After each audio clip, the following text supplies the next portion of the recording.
Hello, and welcome to the Come to Your Senses podcast. I'm your host, embodiment-based coach, Mary Lofgren.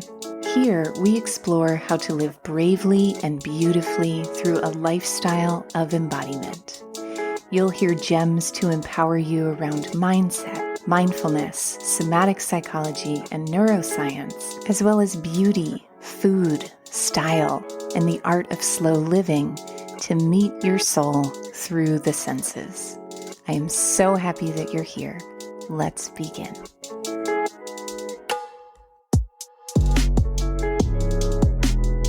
Hello, beautiful beings, and welcome to Come to Your Senses. In today's episode, we are going to explore an aspect of embodiment and those who are drawn to the work of embodiment that tends to be a really common thread, which is this aptitude towards sensitivity. So, do you ever feel like you're in a near constant state of existential yearning? I know I do. Do you find that you head for the hills at the first sign of conflict? Have you ever stayed in a situation longer than you felt like you should have because you could tell something was off, but you just didn't have the physical evidence to back it up? And if so, you may be a sensitive soul, and you may have learned how to relate to your sensitivity as being weak or needing to be tougher, or any of these other labels and generalizations that are so common in the dominant culture paradigm that we exist in today. And what we're going to talk about today is that there is nothing wrong with you if you experience sensitivity, and you're going to learn how to use your sensitivity as its own kind of superpower. And so with that, let's dive into our gems on sensitivity as a superpower.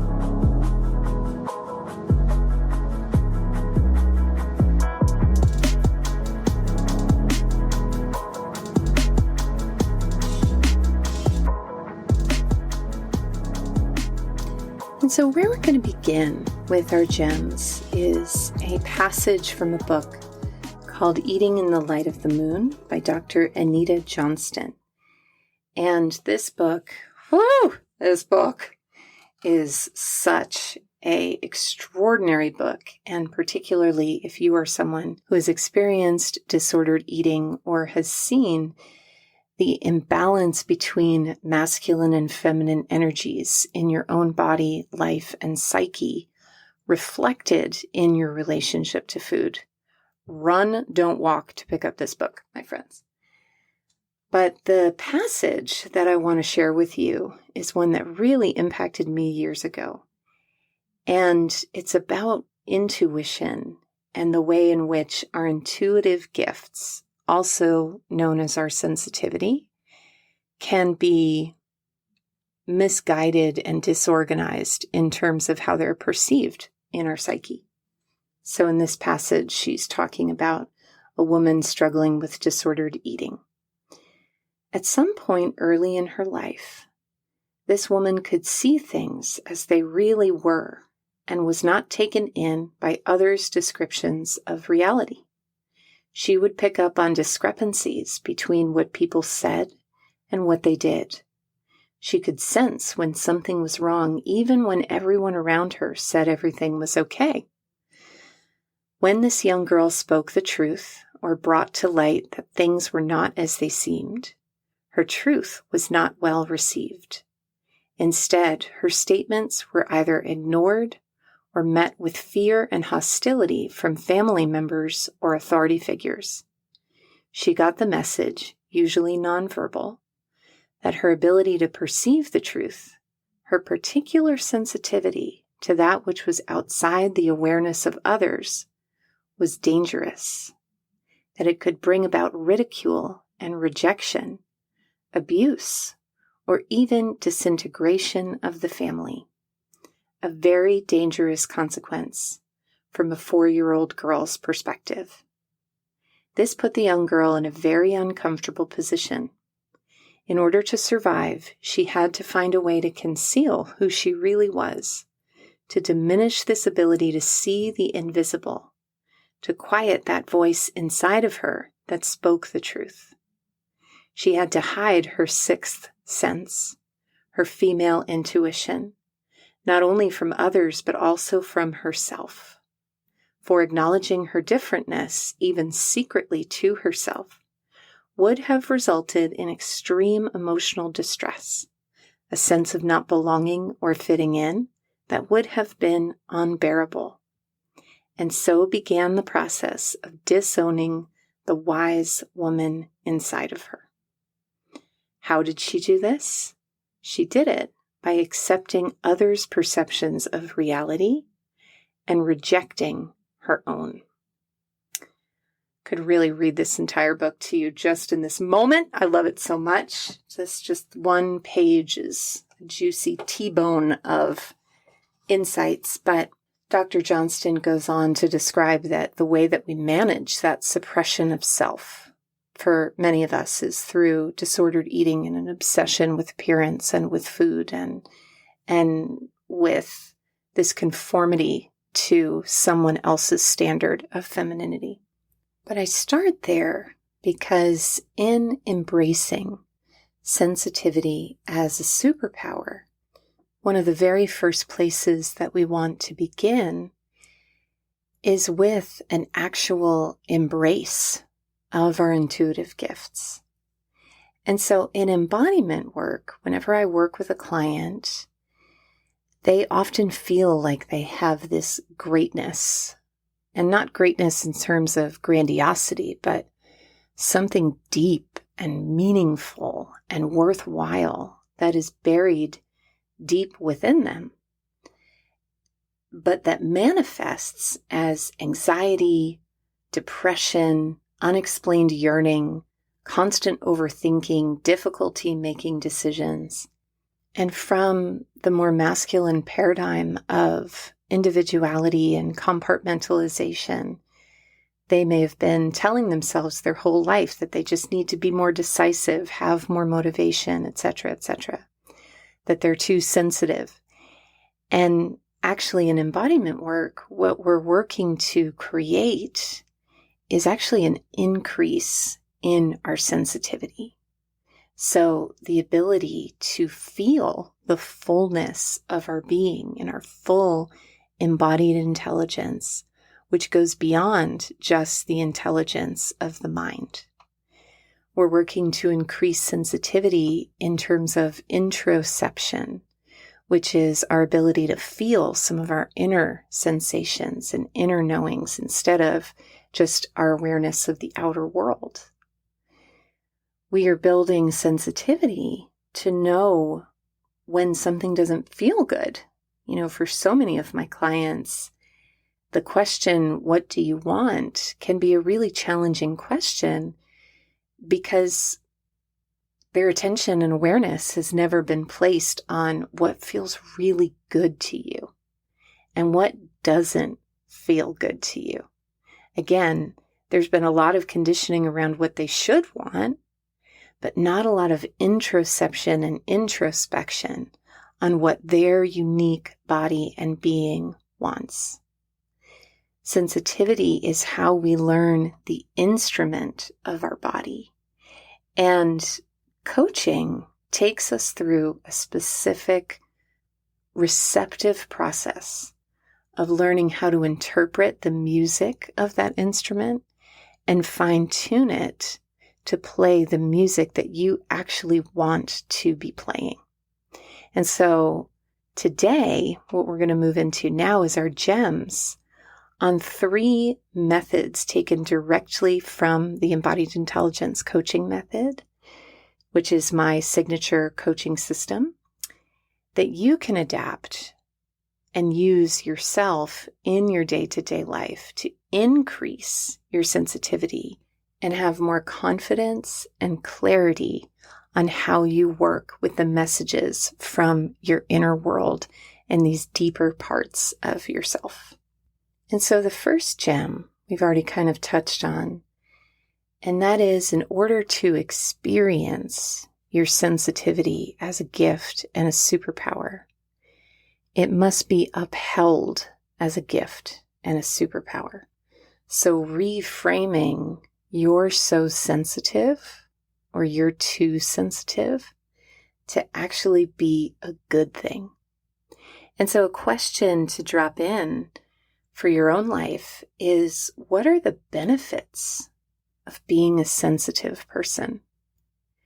I know for myself, the depth of my presence and my ability to bring out the depth in other people, my emotional cornucopia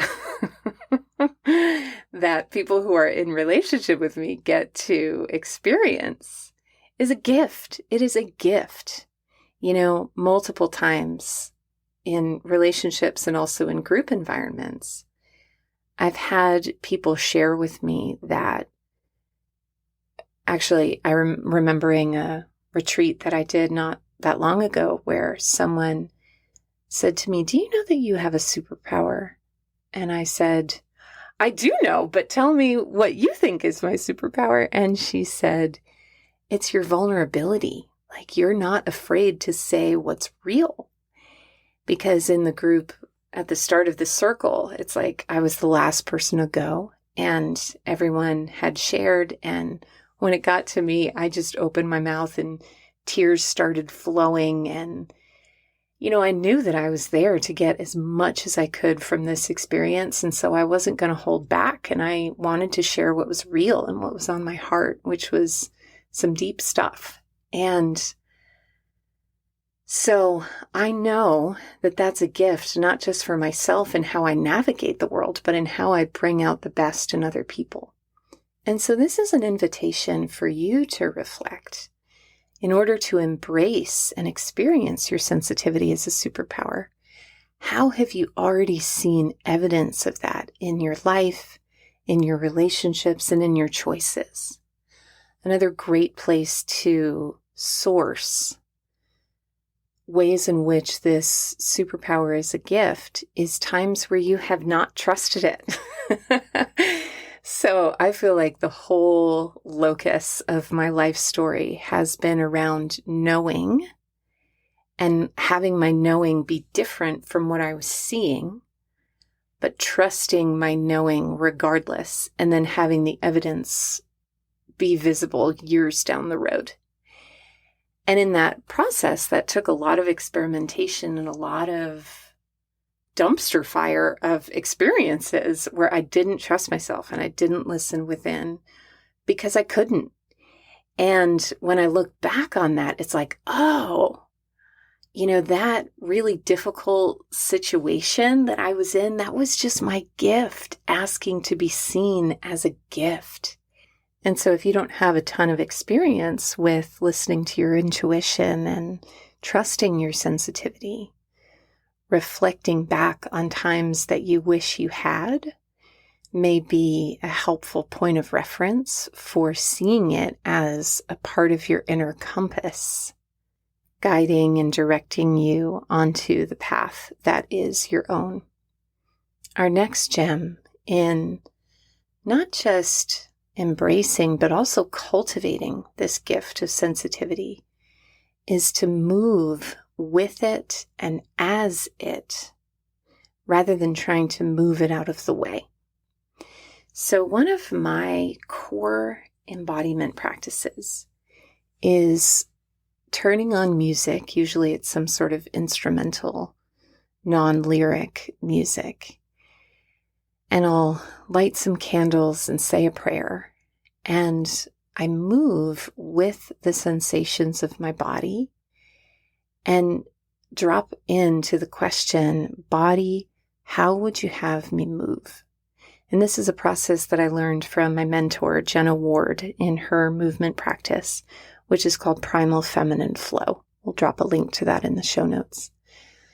But I just did it before recording this podcast this morning. And what I noticed is that I was feeling some stress and anxiety and, oh, I'm behind and, all these things. And I knew I didn't want to record from that place. And so I did an embodiment practice, and I was so surprised that when I dropped into my body, what I felt was a lot of anger that just needed to be moved. And how I knew it was there is when the music came on, I noticed, when I dropped into that question, body, how would you have me move? My hips were the first thing to move, and they moved pretty fast side to side. And this is different than dancing for me. When I'm dancing, I might be focusing on just merging with the music or creating art with my movement or having fun. But this particular kind of movement is taking these sensations in my body that may be showing up as a physical discomfort or emotional tension. Like if I have this feeling like there's something sitting on my chest that I can't explain. The more cognitive approach might be to journal it out or analyze it or look to the past to figure out why it's there. And the more embodied approach is just to say, okay, hello, pressure on my chest. And then moving, once again, not just with that pressure, but almost like you could move as that pressure. So dropping into the heart of it and giving it some expression, some breath, some sound, gives the body the opportunity to find its natural state of flow. So the body is much like a river or a weather system. And when there is this blockage of tension or emotional residue or any of these other things that we carry and hold in our bodies, we're going to feel things like pressure or anxiety or inexplicable racing thoughts or sadness. And so this practice of using music, you don't need music, but I find music really helpful. Using music as a accompaniment and an encouragement to allow the body to express how it's actually feeling instead of telling it what it should feel or what we want it to feel is a beautiful and wonderful way to not only, again, help to reclaim the pleasure of this sensitivity, but also to cultivate this sensitivity. I didn't even know I was angry this morning until I started moving on my mat. And just that little bit of expression, the thing about this spectrum of sensation that our body is capable of, is that any pockets of tension or stagnation are really simply life force that is bundled and wanting to be expressed and released. And so what you might find, what I almost always find, is that when I've got a difficult feeling or discomfort in my body, when I start moving with it and giving it expression and letting it say what it's here to say, once again through these pillars of embodiment, like sound and movement and breath and awareness, there is a warm, honeyed pleasure waiting for me on the other side of that. This is where our magnetism originates. So if you're feeling distinctly unmagnetic, one way to increase your magnetism might be to pick yourself up and dust yourself off and put on some lip gloss and do something that makes you feel pleasure. But another way might be to dive into the heart of this discomfort. Once again, give it some expression as it is and see if by creating a little bit more space, just like someone in a meeting who's got their hand raised and just needs to speak, once that person has their say, flow can return to the whole system. And so similarly, letting these different pockets and pieces of your body speak, even if they don't make sense, helps return you to a state of flow and empowered sensitivity and knowing. And our final gem has to do with the ebb and flow and the tide of our capacity for sensitivity. And so this gem is around something called titration. I remember a couple years ago, I found out some unsettling news and I had a really intense emotional response. And I was with a friend of mine at the time who's also a therapist. And thank God, I mean, that was very fortunate. And as I was leaving her house, I could feel my body shivering. And shivering is one of the ways that we discharge emotional energy. And I said, one thing I'm scared about is I'm going home and I am, whatever is the highest ranking military office of feeling your feelings. Like I am Colonel Feel My Feelings, and I'm scared that I'm going to go home and just keep reliving this over and over again. And she put a hand on my shoulder and she was like, honey, you have felt your feelings today. Go home, get a hot water bottle, order takeout, watch Downton Abbey, soothe yourself. And that was such helpful advice. And so trauma is when something happens to or that involves our body, when it's too much too fast. And culturally, there is a way of being and a way of doing things where there's the expectation to have everything fixed, everything done right now or 5 minutes ago. And so a real gift that you can give yourself when it comes to sensitivity and titrating is just taking things one step at a time. So I had some writing to do on a challenging relationship in my life, and my mentor had been urging me to do this writing for weeks, and I just wasn't doing it. And she said, okay, let's slow it down. Clearly doing this piece of writing in its entirety is too much for your system. And your system is finding a way to communicate that by you procrastinating and not having it done. And so what would feel like a more bite-sized way to interact with it? And I was like, setting a timer for 5 minutes and whatever comes out, comes out. And so I did that yesterday. And God, am I so glad that she pointed that out, because inside, I was going through all of these reasons why I suck and I'm a procrastinator and, this is sitting in my consciousness and blah, blah, blah, blah, blah. And titration is a way of working with our system in a way that feels sustainable instead of the way that we're so often modeled to work with our systems, which is treating the body and the psyche as a machine that is in need of control. And so with titration, with feeling your feelings, with doing the things that you want to do in order to show up for the life that you want to live, the 5-minute timer, I do this with cleaning my house. I tell myself, oh my God, it's going to take an hour to clean up the kitchen or whatever. And so I'll set a timer for 15 minutes, and I'm always shocked at how much gets done in just these little tiny bite-sized pieces of time.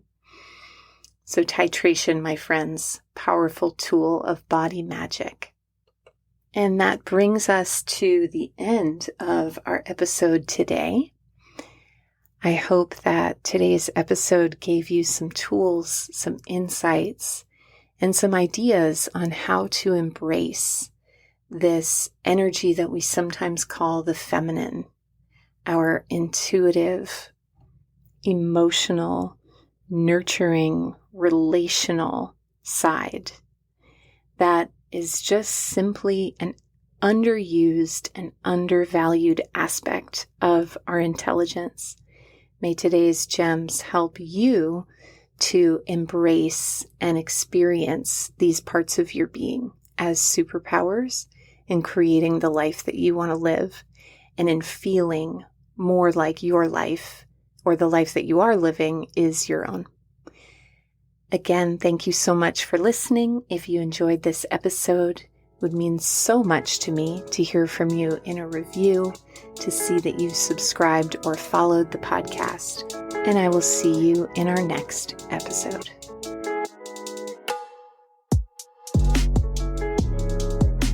For coaching, classes, and community in creating a lifestyle of embodiment, head to schoolofsensualliving.com. There you'll find a free video series on how to reduce anxiety and intercept the stress response through powerful, confident body language. Head to schoolofsensualliving.com/confidence to watch your first video today.